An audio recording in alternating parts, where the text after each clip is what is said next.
Hi there, this is called the Scottish Bird Trap, and it's from a game in 1850 between Henry Bird with the black pieces in the Scotch opening. He played against an unknown player.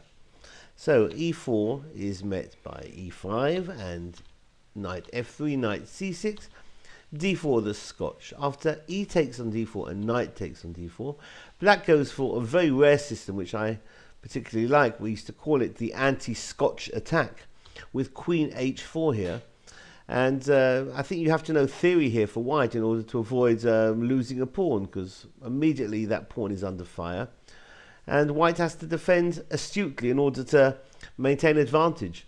Advantage is maintained by this move, knight b5, which voluntarily gives up this pawn on e4 if black wants to take it. But here we're looking at a different variation that Bird played.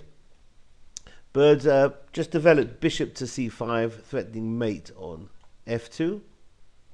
So queen f3 defended it, and in this position here, knight f6 was played. I think knight d4 might have been better, but knight f6 was played, allowing knight takes on c7 check, king d8, and knight takes on a8. So white here is a rook up with black to play.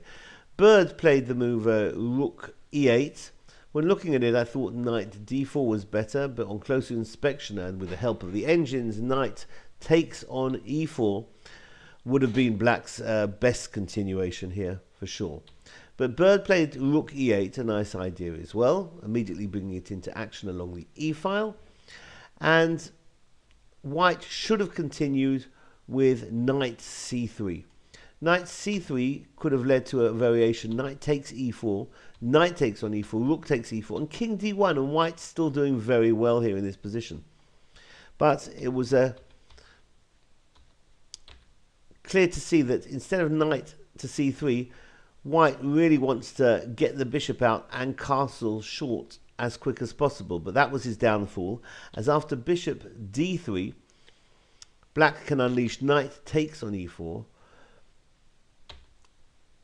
White gets the castling in, but to no avail, as black here is now going to be close to winning after knight takes on f2, threatening a discovered check, which will decimate black.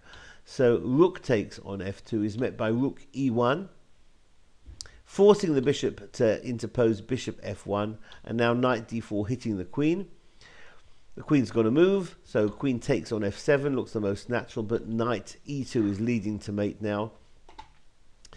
Interesting, both the rook and the bishop, they're both pinned, so the king has to go into the corner, and that leads to rook takes on f1, check, forcing the retake, rook takes f1, and knight g3 is checkmate.